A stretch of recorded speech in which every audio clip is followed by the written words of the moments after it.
الحمدللہ آپ بیٹھ جائیں گے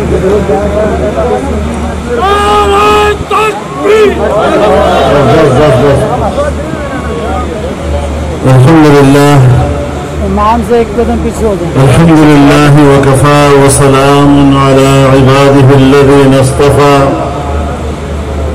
لا سیما علی سید الرسل وخاتم الانبیاء وعلى آله وصحبه ومن بهديه مهتدى. أما بعد فأعوذ بالله من الشيطان الرجيم. بسم الله الرحمن الرحيم. فأما من أوتي كتابه بيمينه فيقول هاؤم اقرءوا كتابيه. صدق الله العظيم. قائدین متحدہ مجلس عمل، زعماء قوم، بزرگان ملت، میرے دوستوں اور بھائیوں،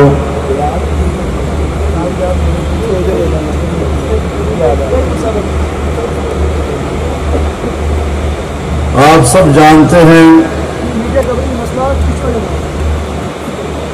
کہ پورے ملک میں عام انتخابات کے لیے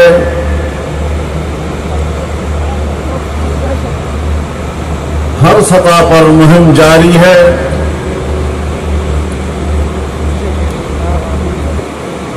اور پوری قوم اس بات کا شعور رکھتی ہے کہ اس نے ایک بار پھر اس وطن عزیز کے لیے آنے والے مستقبل کی قیادت کا انتخاب کرنا ہے. قوم کو ایک بار پھر یہ اختیار مل رہا ہے کہ وہ اپنے لیے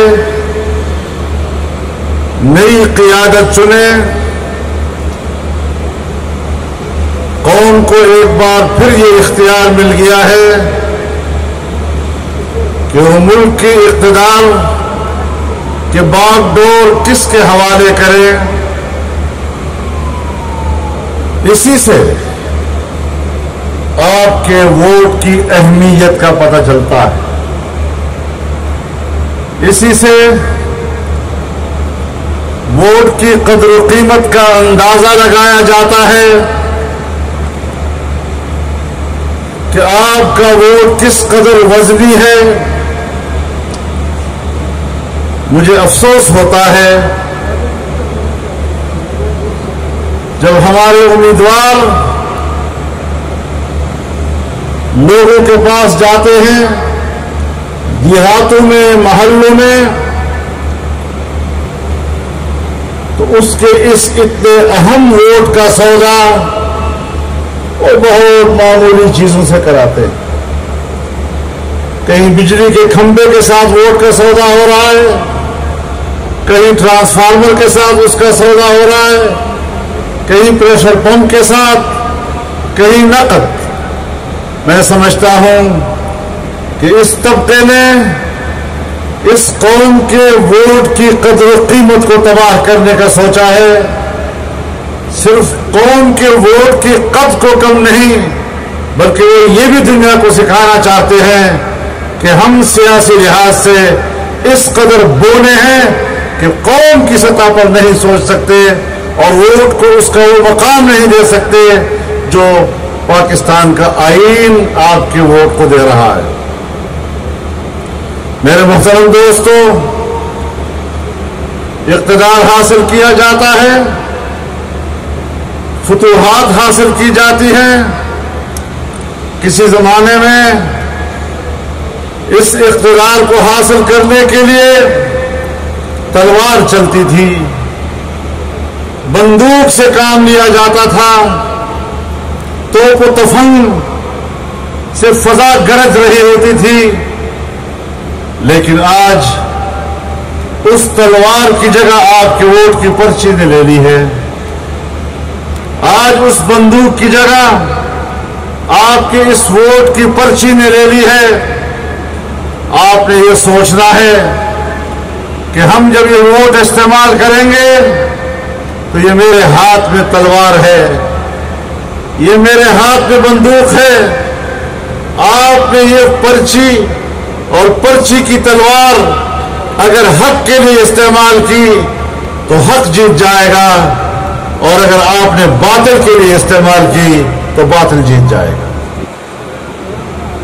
اس لیے رب العزت نے جو فرق بتلایا ہے, آج ہماری نظر میں وہ فرق بڑا واضح رہنا چاہیے.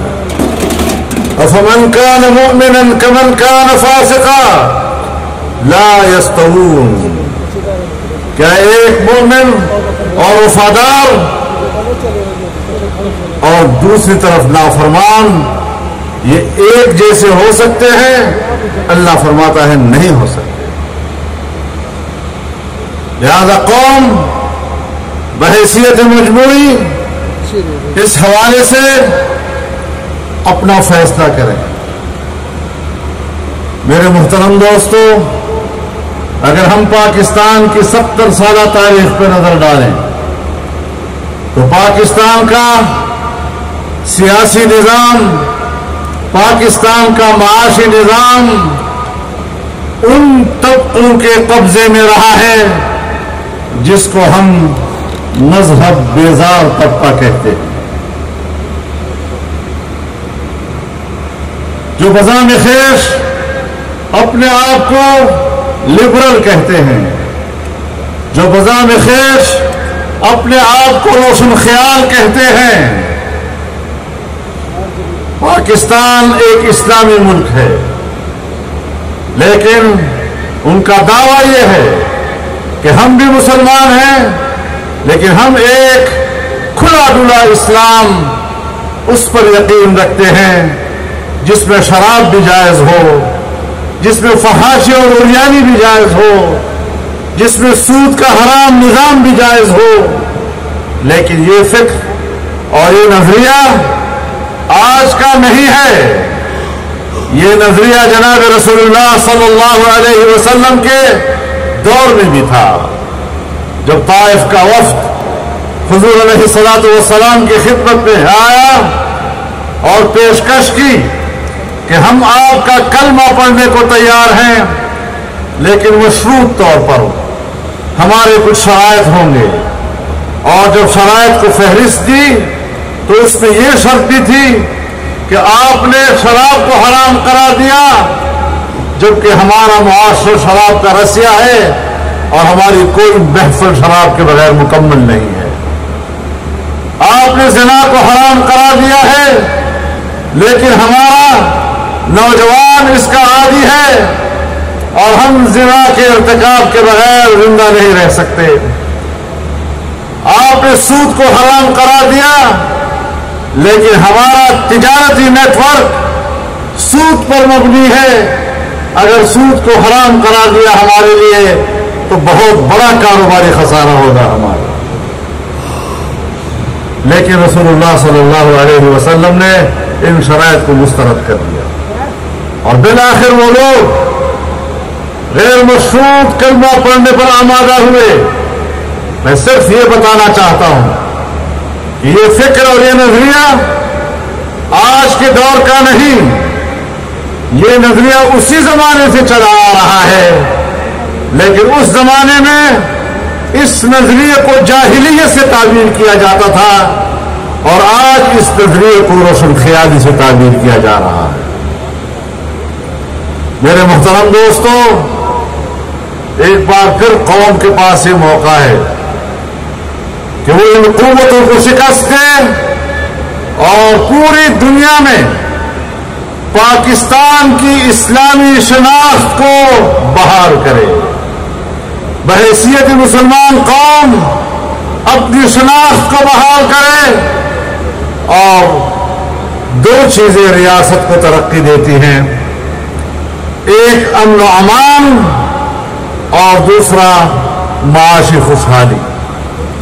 آپ اپنے ملک کو دیکھ رہے ہیں، جو لوگ 70 سال سے پاکستان پر حکومت کرتے چلے آ رہے ہیں، چاہے وہ سیاستدانوں کی صورت میں ہو، جاگیرداروں اور سرمایہ داروں کی صورت میں ہو، چاہے وہ بیوروکریسی کی صورت میں ہو، چاہے وہ اسٹیبلشمنٹ کی صورت میں ہو، 70 سال تک ملکی نظام پر قابض ہونے کے باوجود نہ اس قوم کو خوشحال معیشت دے سکے اور نہ اس ملک کے عوام کو امن و امان دے سکے.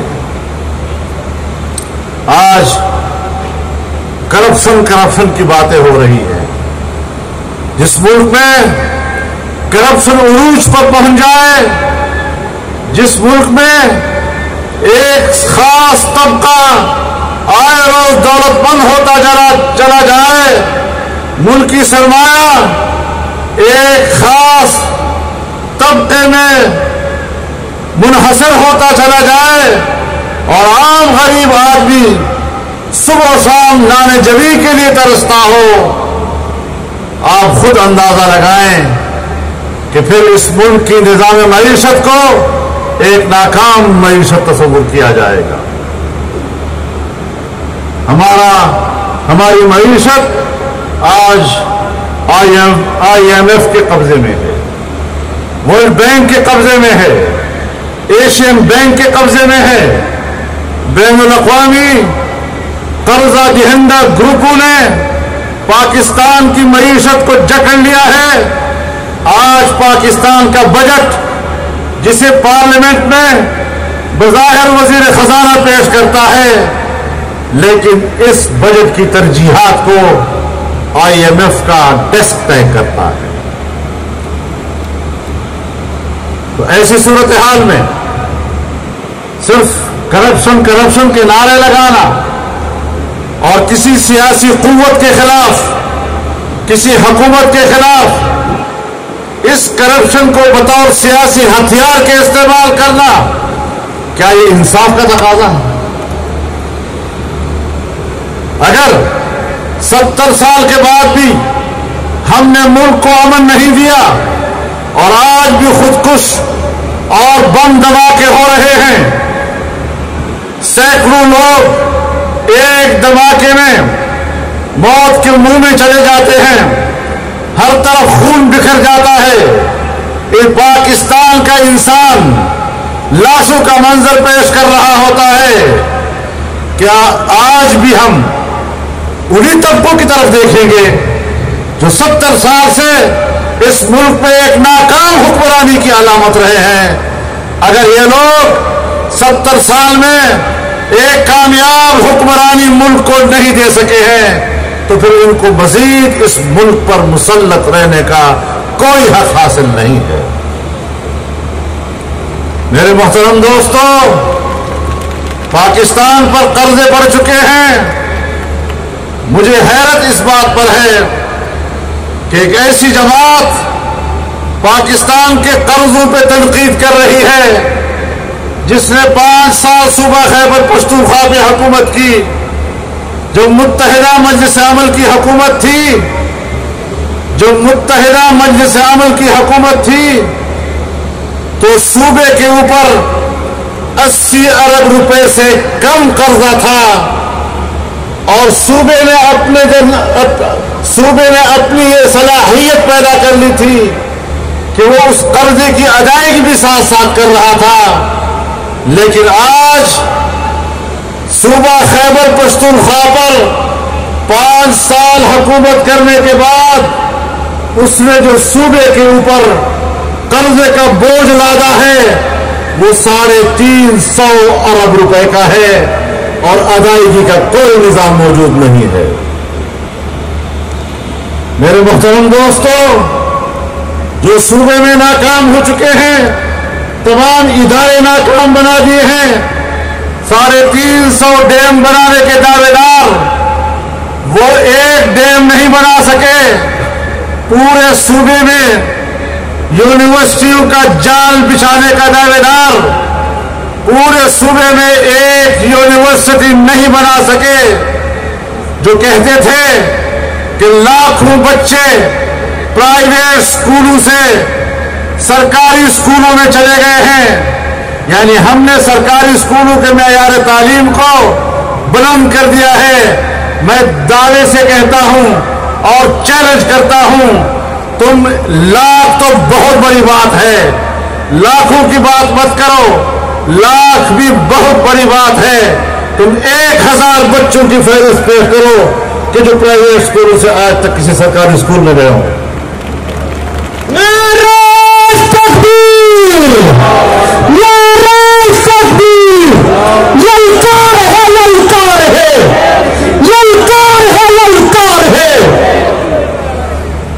جس کے معیار یہ ہو کہ تعلیم کا نظام تباہ کر دیا، اس تباہی کو وہ تبدیلی کا نام دیتے ہیں. پورے صوبے میں ایک ہسپتال نہیں بنا سکے، اور جو ہسپتال تھے اس کا معیار چند دن پہلے آپ نے چیف جسٹس کی پشاور کے بڑے ہسپتال میں دیکھی گئی. کیا اس کا معیار ہے؟ ہسپتالوں کا نظام تباہ و برباد کر دیا، اس کو صحت کے میدان میں اصلاحات کا نام دیا گیا. تعلیم کو برباد کیا گیا جب پولیس کے نظام کو تہس نہس کر دیا گیا اور برباد کر دیا گیا اور پولیس کا نظم و ضبط تباہ ہو گیا، تو اس کو پولیس کے اندر اصلاحات کا نام دیا گیا. نام زنگی نہند کافور والی بات ہے. کسی چیز کا نام الٹا رکھ دو، اس کو یہ تبدیلی کہتے ہیں. کوئی ادارہ اگر کسی چلنے کے قابل تھا، اس کو چلنے کے قابل نہیں چھوڑا. آج پشاور کھنڈرات کا منظر پیش کر رہا ہے، اور ایک دن اس کے لیڈر نے سچی بات کہہ دی، منہ سے ایک سچی بات نکل گئی. کہنے لگا کہ شکر ہے کہ 2013 کے الیکشن میں ہمیں وفاق کی حکومت نہیں ملی، ورنہ ہم اس کا بھی وہی حشر کر دیتے جو ہم نے خیبر پختونخوا کا کر دیا ہے.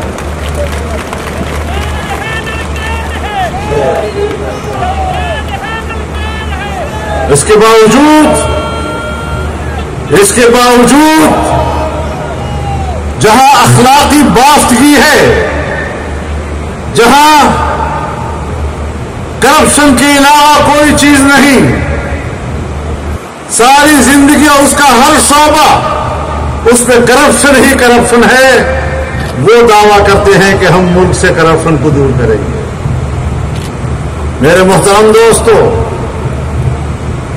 آج اگر آپ نے ملک پہ امن قائم کرنا ہے، اگر فوج کہتی ہے، اگر فوج دعویٰ کرتی ہے، فوج کی قیادت دعویٰ کرتی ہے کہ ہم نے ملک پہ امن بحال کیا، قبائلی علاقوں میں امن بحال کیا، میں دعوے سے کہتا ہوں کہ اگر پاکستان کی مذہبی جماعتیں قیام امن میں ان کا تعاون نہ کرتی، وہ پاکستان کے کسی حصے کو بھی امن فراہم نہ کر سکتے.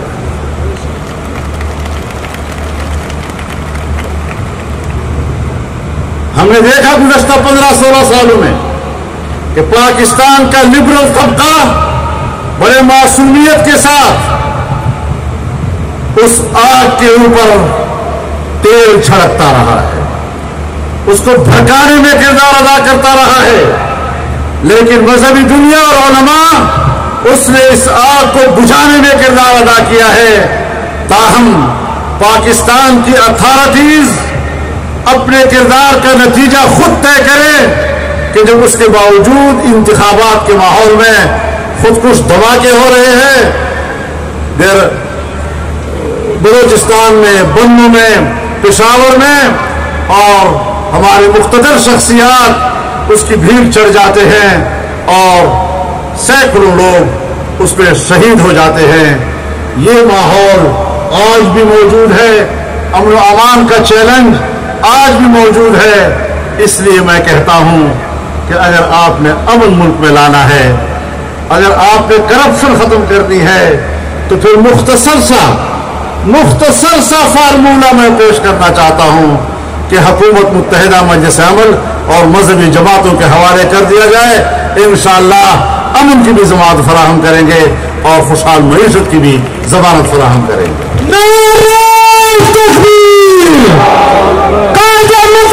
مجلس عمل پاکستان مستقبل کا حکمران۔ میرے محترم دوستو، مسئلہ صرف قرضوں کا نہیں ہے۔ پاکستان ایک زرعی ملک ہے۔ 70 سالوں میں ان کی حکمرانی نے پاکستان کے پانی کو تحفظ فراہم نہیں کیا۔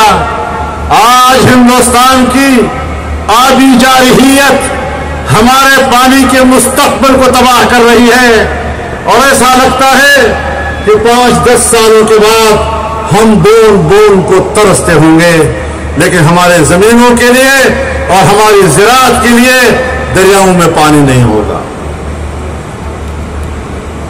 پاکستان یہ مقدمہ ورلڈ بینک میں لے گیا کہ وہ پانی کی تقسیم کے حوالے سے ایک سازش کی حیثیت رکھتا ہے۔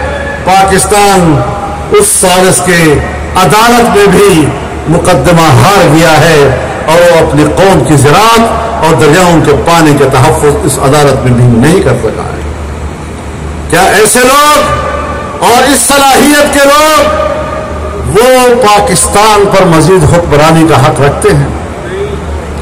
صرف انگریز کے رنگ میں رنگ جانے کے بعد وہ سمجھتے ہیں کہ ہم اس لباس میں اور اس شکل و صورت میں ملک پر حکومت کے حقدار ہیں، اور اگر پاکستانی لباس میں اور اسلامی لباس میں ملک کے لوگ رہتے ہیں، یہ لوگ حکومت کے اہل نہیں ہیں۔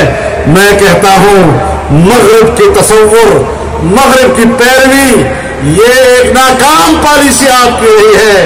اور جناب رسول اللہ صلی اللہ علیہ وسلم نے فرمایا کہ ایک زمانہ آئے گا لَتَتَّبِعُنَّ سُنَنَ مَنْ قَبْلَكُمْ شِبْرًا بِشِبْرٍ وَذِرَاعًا بِذِرَاعٍ حَتَّى لَوْ دَخَلُوا جُحْرَ ضَبٍّ تَبِعْتُمُوهُمْ قَالُوا يَا رَسُولَ اللَّهِ الْيَهُودَ وَالنَّصَارَى قَالَ فَمَنْ؟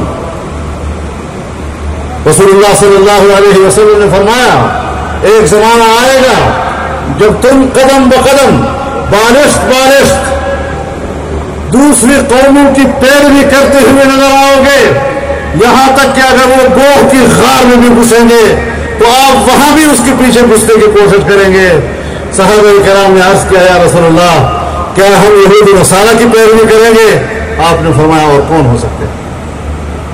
آج ہم یہود و نصارہ کی پیروی کو اپنے لیے کامیاب پالیسی سے تصور کرتے ہیں۔ بہت اچھی حکمت عملی ہے، ملک کی معیشت کو بہتری کی طرف لے جاؤ، مغربی قوتیں آپ کے خیر خواہ نہیں ہیں۔ آپ نے تھوڑا سا اپنی معیشت کا اور معاشی پالیسی کا رخ بدلا اور چین کے ساتھ 70 سالہ گہری اور بلند دوستی کو جب آپ نے اقتصادی دوستی میں تبدیل کیا تو آپ کے خلاف پوری دنیا متحرک ہوئی اور ہندوستان آپ کے خلاف متحرک ہوا۔ آج خطے میں پاکستان تنہا نظر آ رہا ہے، نہ اس کے پہلو میں افغانستان نظر آ رہا ہے، نہ ایران نظر آ رہا ہے۔ ہندوستان تو ہے دشمن، اور چین جو آپ کو سی پیک کی صورت میں ایک معاشی مستقبل دکھا رہا تھا، وہ بھی پاکستان کی داخلی پالیسیوں اور داخلی ہیجان کی بنیاد پر تحفظات کا شکار ہو گیا۔ کیا پالیسیاں ہیں؟ کدھر ہم جا رہے ہیں؟ ہم کشمیریوں کے جدوجہد آزادی کے وکیل ہیں، پاکستان اس میں فریق ہے، لیکن آج بھی جب بین الاقوامی فورم پر کشمیر کا مسئلہ اٹھایا جاتا ہے، کیوں کر آج بھی پاکستان تنہا ہے اور دنیا کے کسی ملک کی حمایت حاصل نہیں کر سکتا۔ ایک مبنی برحق موقف رکھتے ہوئے بھی ہم دنیا کے کسی ملک کا مفاد اپنے ساتھ وابستہ نہیں کر سکے۔ معاشی طور پر، اقتصادی طور پر، تجارتی طور پر ہندوستان نے مسلم دنیا کے مفادات بھی اپنے ساتھ وابستہ کر لیے ہیں، جبکہ پاکستان اپنے پڑوسیوں کے مفادات بھی اپنے ساتھ وابستہ نہیں کر سکا ہے۔ ناکام خارجہ پالیسی اور بزام خیر سمجھتے ہیں ہم تو ڈپلومیٹس ہیں، ہم تو سفارتکار ہیں، پاکستان کا مفاد ہم جانتے ہیں، آئیں ہمارا سامنا کریں، ہمارے سامنے بیٹھ کر مجھے بتائیں کہ پاکستان کے مفاد میں ان 70 سالوں کا حساب کر کے خارجہ پالیسی کے حوالے سے تمہارا کردار کیا ہے؟ آئیں ہمیں بتائیں کہ ملک کی معیشت کی بنیاد اگر زراعت پر ہے تو کیا آپ کی پالیسیوں کے نتیجے میں کیا ہماری زراعت کا مستقبل محفوظ ہے؟ اور اگر ہماری زراعت کا مستقبل محفوظ نہیں تو آپ ملک کی صنعتوں کا مستقبل بھی محفوظ نہیں کر سکیں گے۔ اور جب منتخب حکومت ہوتی ہے، مجھے تعجب اس بات کا، جب منتخب حکومت ہوتی ہے اور وہ IMF کے ساتھ بیٹھ کر قرضے کا معاہدہ طے کرتے ہیں تو ہمارا میڈیا اور ہر قسم کے لوگ میدان میں آ جاتے ہیں، پھر قرضے کا بوجھ لے لیا، پھر قرضے کا بوجھ لے لیا ہے۔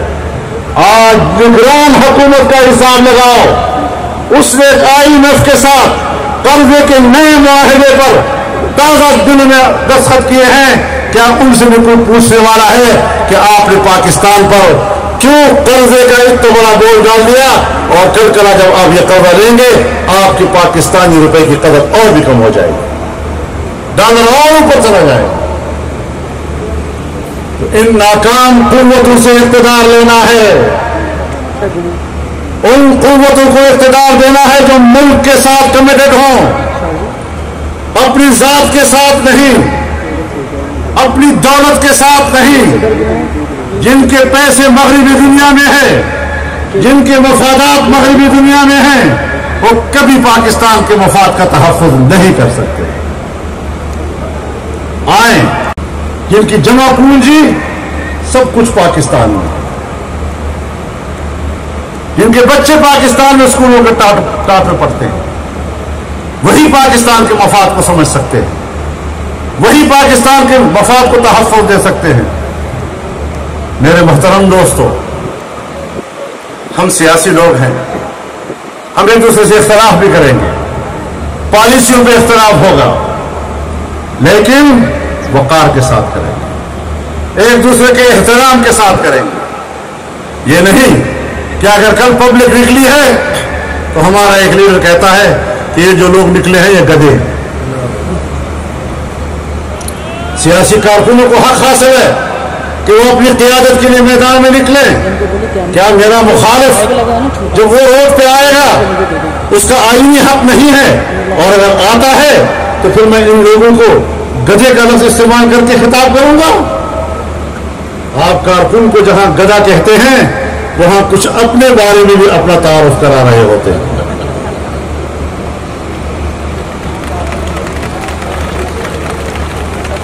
میرے محترم دوستو، ایک طرف انتخابی ماحول ہے، گہما گہمی ہے، لوگ فیصلے کر رہے ہیں، اور انہی دنوں میں جب ایک سیاسی قیادت کو گرفتار کیا جائے گا اور جیل میں لے جایا جائے گا، کیا دنیا اس بات کو نوٹ نہیں کر رہی؟